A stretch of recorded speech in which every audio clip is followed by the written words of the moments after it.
केंद्र सरकार का जो बजट प्रस्तुत हुआ है उस पर मोदी सरकार द्वारा जितने की गरीबों, किसानों, युवकों के लिए जितनी योजनाएं हैं, जितना आवंटन है, ये सारी चीजें समझाने के लिए आपसे भी और हमारे बीच पूर्व मंत्री, पूर्व स्पीकर माननीय प्रेम प्रकाश जी पांडे भिलाई से बुला रहे हैं। तो मैं आप सबसे आग्रह करूंगा कि पांडे साहब द्वारा जो शब्द विवरण यहाँ किया कि वे आज आयोजित प्रेस कॉन्फ्रेंस को संबोधित करें। आदरणीय वित्त मंत्री श्रीमती निर्मला सीतारमण द्वारा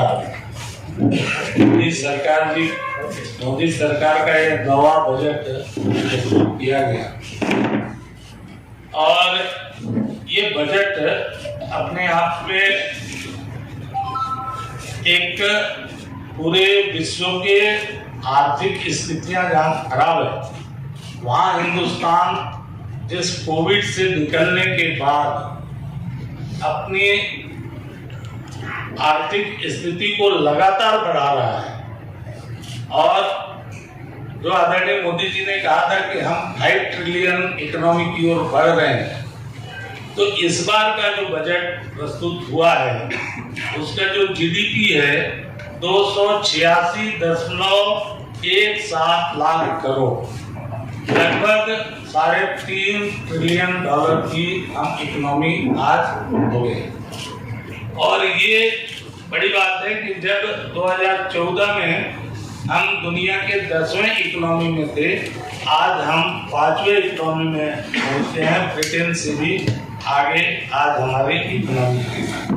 आने वाले 2025 तक हम 4.5 पर ले जाने वाले। ये वो आंकड़े बताते हैं।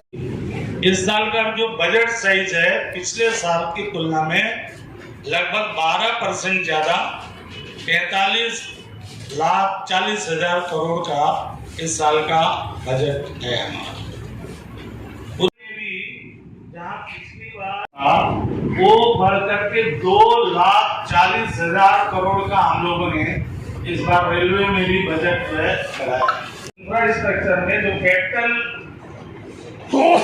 मैं समझता हूँ कि कैपिटल इन्वेस्टमेंट इतना ज्यादा अभी तक का किसी भी सरकार ने नहीं किया और कैपिटल इन्वेस्टमेंट से हमारे एम्प्लॉयमेंट जनरेशन होते हैं, हमारे सब चीज होते हैं।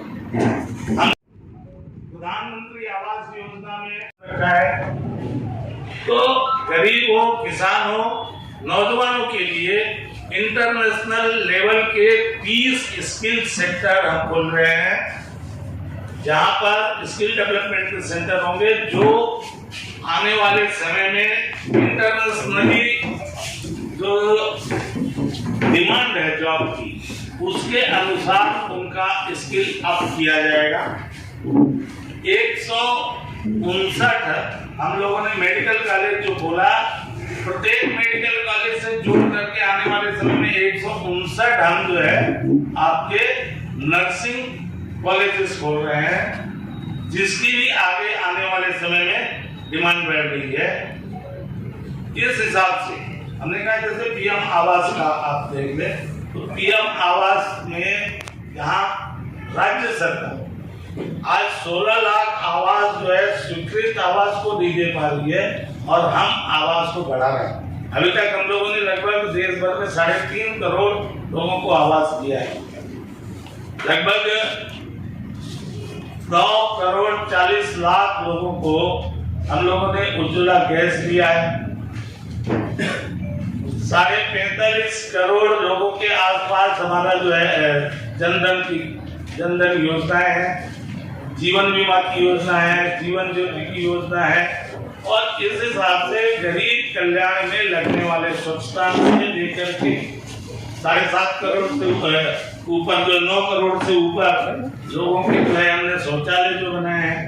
तो ये गरीब कल्याण के साथ साथ कृषि क्षेत्र से जुड़े हुए, नौजवानों से जुड़े हुए और महिलाओं के लिए पहली बार 2 लाख रुपए का बॉन्ड हमने जारी किया है कि वो 2 साल के लिए अगर 2 लाख रुपया जमा करती हैं तो उन्हें 7.5% ब्याज मिलेगा। मतलब 2 साल बाद उसको 2,31,000 रुपया मिलेगा। यहाँ तक महंगाई के भी सवाल है तो आप देखोगे तो महंगाई तुलनात्मक है। अगर आप महंगाई का टोटल हमारे 9 साल का रेट ऑफ इन्फ्लेशन निकालेंगे तो एवरेज में 4.7 आता है, जबकि आपकी यूपीए गवर्नमेंट में डबल डिजिट्स के इन्फ्लेशन होते थे। तो आप उस चीज को इन्फ्लेशन से अगर जोड़ेंगे तो हमने उस इन्फ्लेशन को भी रोका है। हमारा अभी तक कभी भी डबल डिजिट जो है इन्फ्लेशन नहीं हुआ है। वाला जो कॉलेज है 137 है तक, इस कॉलेज में जो स्किल होने जो स्किल इसमें डेवलपमेंट होगा, ये उन लोग के लिए जो विदेश में अपने स्किल के बल पर जाना चाहते हैं। अदरवाइज अन्यथा जो कौशल विकास का कार्यक्रम है पहले से चल रहा है, इसमें ये हायर साइड का है ताकि ऐसे लोग भी जो अपने स्किल से विदेश में नौकरी पा सकते हैं और अर्न कर सकते हैं।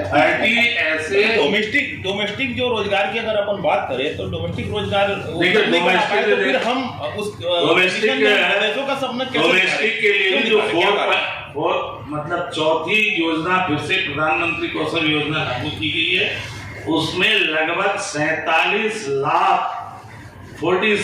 लाख यूथ को स्किल डेवलप किया जाएगा और आने वाले 3 साल में उनको डायरेक्ट बेनिफिट ट्रांसफर के द्वारा उनके अकाउंट में पैसा दिया जाएगा। तो स्किल डेवलपमेंट के साथ साथ उनको डायरेक्ट बेनिफिट ट्रांसफर के तहत मतलब जो आर्टिसन करेंगे उसको भी एक भत्ता उनको मिलेगा उस स्किल डेवलपमेंट का और उनका डायरेक्ट खाते में जाएगा। अभी क्या होता है, स्किल डेवलपमेंट जो एजेंसीज चलाती है, एजेंसीज को जाता है और एजेंसीज के थ्रू जाता है, ये डायरेक्ट बेनिफिट ट्रांसफर जो है उनको होगा। दूसरी बात आपने डोमेस्टिक की कही, देखिए आपके पास 2 ही चीजें आने वाले समय में या इस समय में भी विदाउट स्किल जो है कोई ये नहीं। जो इकोनॉमी है वो वर्ल्ड इकोनॉमी को अगर समझोगे आप तो इकोनॉमी जो है रिसोर्स प्लस नॉलेज है। जिसके पास रिसोर्स है नॉलेज है वो क्रीम ऑफ द इकोनॉमी ले जा रहा है और दूसरा जिसके पास नॉलेज है मतलब स्किल। अनस्किल्ड हमारा जो तीसरा टायर है, आने वाले समय में इस तीसरे टायर को अनस्किल्ड को स्किल बनाना ही सबसे बड़ा चैलेंज है, क्योंकि जो स्किल्ड होगा आज उसी की डिमांड है। जीएसटी लेने के लिए जद्दोजहद नहीं कर रही है, गलत बयानी है। मैं आपको एक चीज और बता देता हूँ, एक फिगर, आपका टैक्स कलेक्शन 33 लाख करोड़ है, लेकिन केंद्र सरकार के पास बचेगा 23 लाख करोड़। 10 लाख करोड़ जो है स्टेट का है और स्टेट का यदि जीएसटी बढ़ती है तो छत्तीसगढ़ में उसका जो हिस्सा है वो भी बढ़ता है। देखिए टैक्स कलेक्शन में मोदी जी ने सबसे पहला काम किया, जो यूपीए गवर्नमेंट आपके टोटल स्टेट गवर्नमेंट को अनटाइटन फंड जो देती थी 32% देती थी, उसको बढ़ा करके 42% तो अनटाइटन फंड जो होगा, अगर 100 रुपया हमारे पास आ रहा है तो 42 रुपया आपका हिस्सा जो आपके यहाँ से गया वो अपने यहाँ आ जाए। पांडे जी ये जितनी जीएसटी की बात कर रहे हैं वो सारे के सारे इनको जीएसटी मिले हुए हैं। एक बार भी आमने सामने बहस कर रहे हैं कि कौन सा इनका रुका है, उतना ही रुका है जितना सबका रुकता है जो डिले वाइज रहता है। अब ये जो मांग कर रहे हैं कि 5 साल हो गया, 5 साल जो इनको 5-5 हजार करोड़ का कंपनसेशन मिल रहा था वो 5 साल को बढ़ाने की ये बात कर रहे हैं, जबकि इनकी यूपीए गवर्नमेंट ने जो जीएसटी ले आई थी उसमें 3 इयर्स कंपनसेशन का था, वो भी कंपल्सन नहीं था और इसलिए उस समय लोग नहीं मान रहे थे। अगर 500 ब्लॉक हमारे दिए जाएंगे वो स्टेट के भी ब्लॉक होंगे। रेलवे का अगर इंफ्रास्ट्रक्चर डेवलपमेंट होगा वो भी हमारे यहाँ होगा। 10 लाख करोड़ अगर हमारे इंफ्रास्ट्रक्चर में होगा तो स्टेट में भी आएगा। तो हर स्टेट के अपने अपने हिसाब से वो जाएगा। एक सर्वस्पर्शी बजट है, समाज के हर वर्ग नौजवान, गरीब, महिला, बुजुर्ग, किसान, आपके सारे वर्गों को लेकर के चलने वाला निम्न मध्यम वर्ग और तो और जो अपर क्लास है उनके लिए भी, सारे टैक्स पेयर के लिए, और सबसे जॉब ओरिएंटेड बजट है जिसमें सबसे ज़्यादा कैपिटल इन्वेस्टमेंट पे खर्च करने की बात कही गई है। कृषि क्षेत्र में मोटे अनाज को विकसित करने और उसका भंडारण बढ़ाने की ओर किया गया है, ध्यान दिया गया है। इस तरीके से ग्रीन एनर्जी, ग्रीन एग्रीकल्चर और ये ग्रीन बजट जो है चारों तरफ से लाया गया है। इसका हम सब पूरे देशवासी इसका स्वागत कर रहे हैं। आने वाले समय में आज $3.5 ट्रिलियन की ये इकोनॉमी है, $5 ट्रिलियन की ओर बढ़ने वाला एक विकसित भारत देश बनेगा, ऐसी हम सबको अपेक्षा है।